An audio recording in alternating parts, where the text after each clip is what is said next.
Cheers!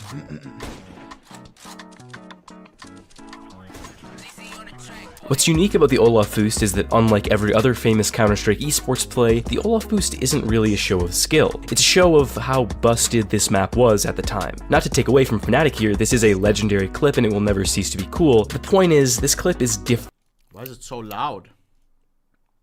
The fuck?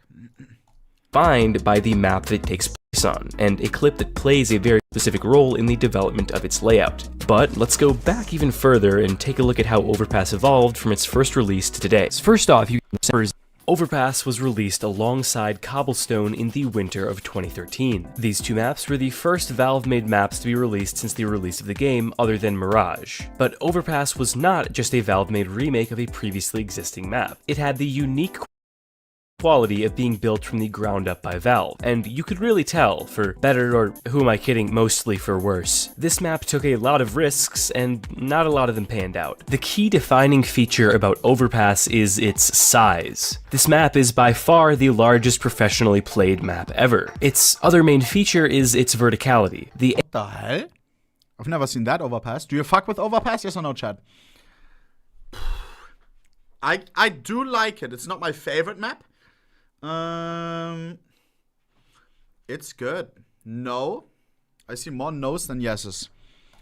A half of this map is elevated significantly above the B half. The map is in Germany, which makes it already, you know, plus points. Connectors between the two, all featuring distinct staircases. Overpass has changed a ton since its release. I'm not going to go through every single one of these changes, but rather explain the major differences in the original version and what we have today. The general theme is that the old Overpass was far more committal than today's version of the map. What I mean by this is that once you picked a route, you're kind of stuck there for the remainder of the round unless you circle back through spawn. The connectors that we're familiar with today are simply not present. Alongside bathrooms is sealed off, and connector does not let out to where we're used to. Instead, it feeds towards graffiti.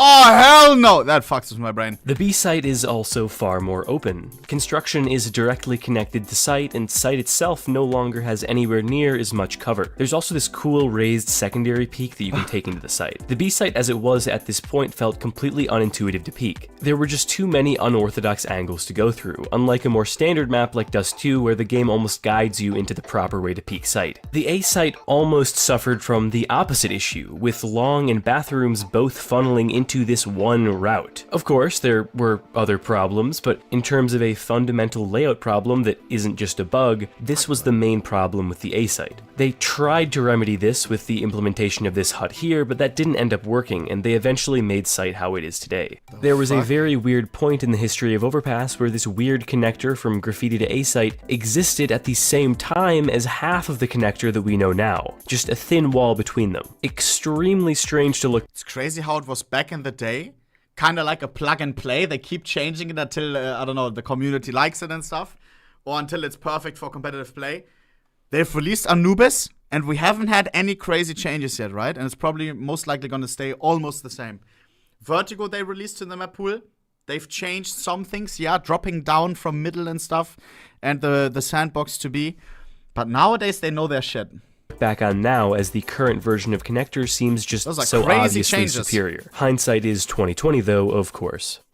This old version of Overpass is completely alien to what we know now. One thing that I do want to say about it is that if nothing else, it was inventive. It took risks, and honestly, some of them were not that crazy. I've said before that I actually think re-implementing this upper peak on Monster would be an interesting change to revitalize today's Overpass. I'm not arguing that it should 100% happen. I just think that this idea was not a totally bad one, and in the modern environment of the map, it might actually be pretty cool, and loosen up the B-side a bit for attackers. At the time, it sucked, because there were like 12 other places that you could peek B from, but nowadays, Overpass is arguably the most CT-sided map in the current professional pool. Yeah. Statistically, at the major events since the release of CS2, CTs have won 56% of rounds on Overpass. This is a greater percentage than any other map in the professional pool. Look at Vertigo, bro.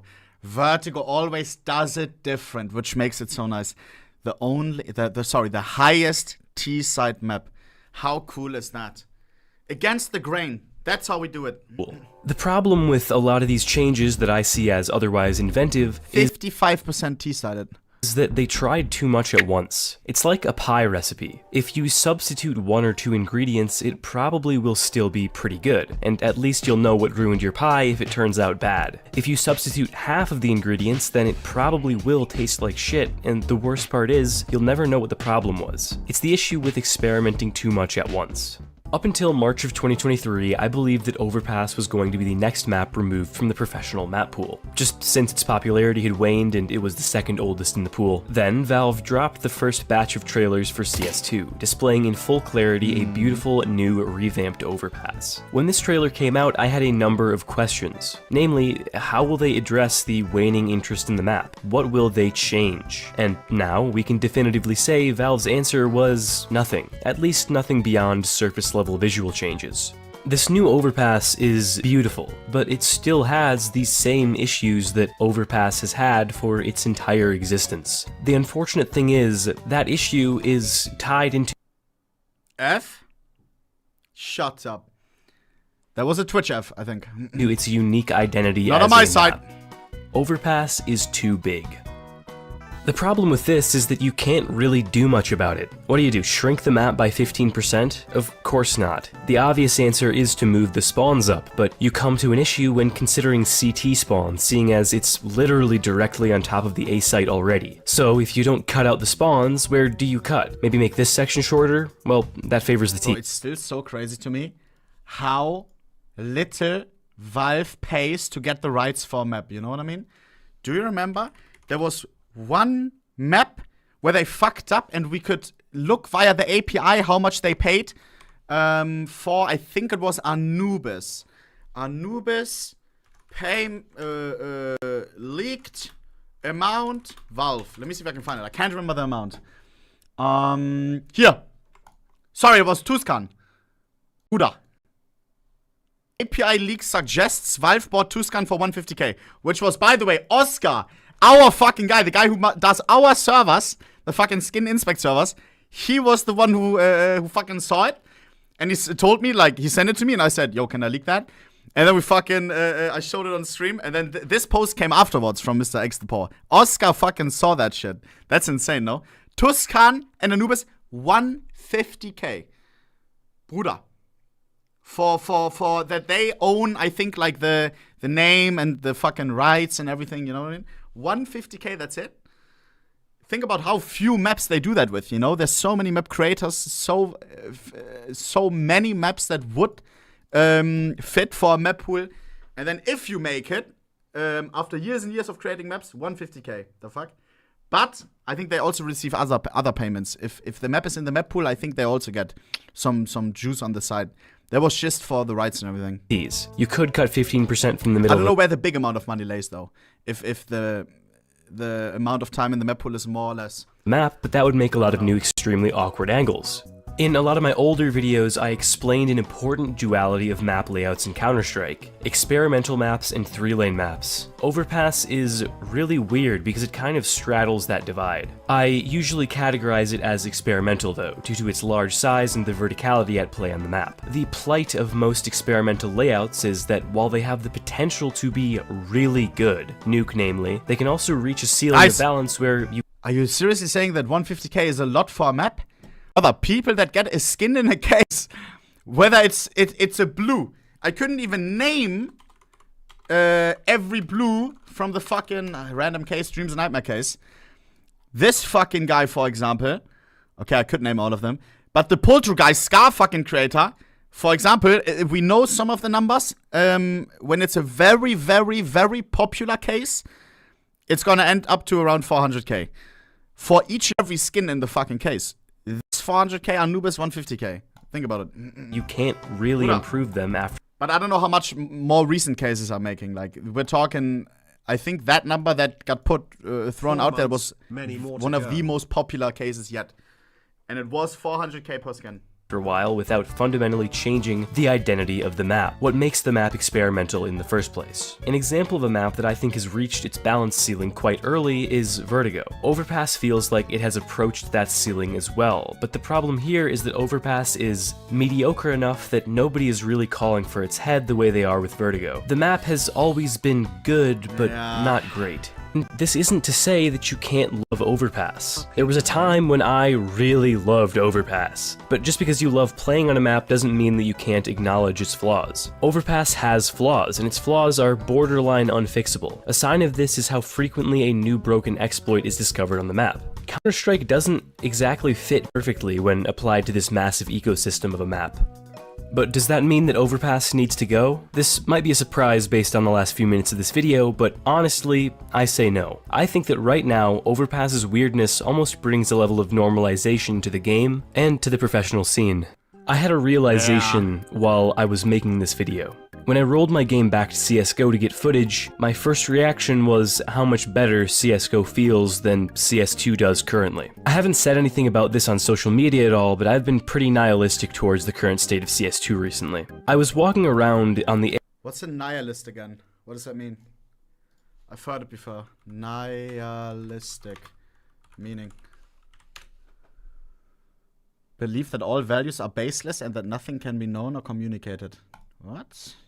A site of the first release of Overpass, and I just kind of had an off thought about how this version of the map was from a time before almost everything that I associate with Counter-Strike today. It felt a bit weird.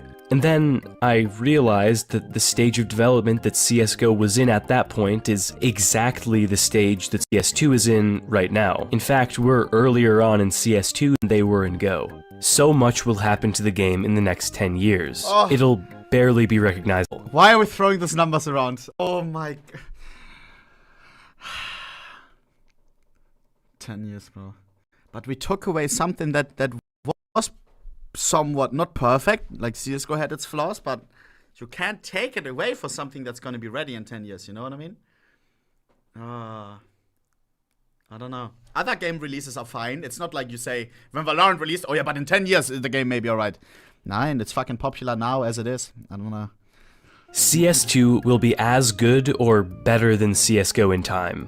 I'm sure of it. Let's just enjoy it as it is now and watch it evolve into something amazing. There will be people in 10 years looking back on this first version of CS2 thinking the same things I thought when I was walking around that old version of Overpass. It's almost ironic. I think there's some beauty to be found there. Thank you. No problem. Alright, what's up? This is the bonus penguin. I think this one's These are my favorite parts. gonna be shorter because I kind of fit a lot of my post-video thoughts into that outro segment. I threw away the original outro and instead kind of almost winged that one on the spot. But yeah, I hope you enjoyed this one, and happy holidays, of course. This one should be released around Christmas. But yeah, thank you for watching, and I will see you in the next one. Shouldn't be too far away. Bye. He says that every time. And then we go on a 1 month break. Oh, yeah.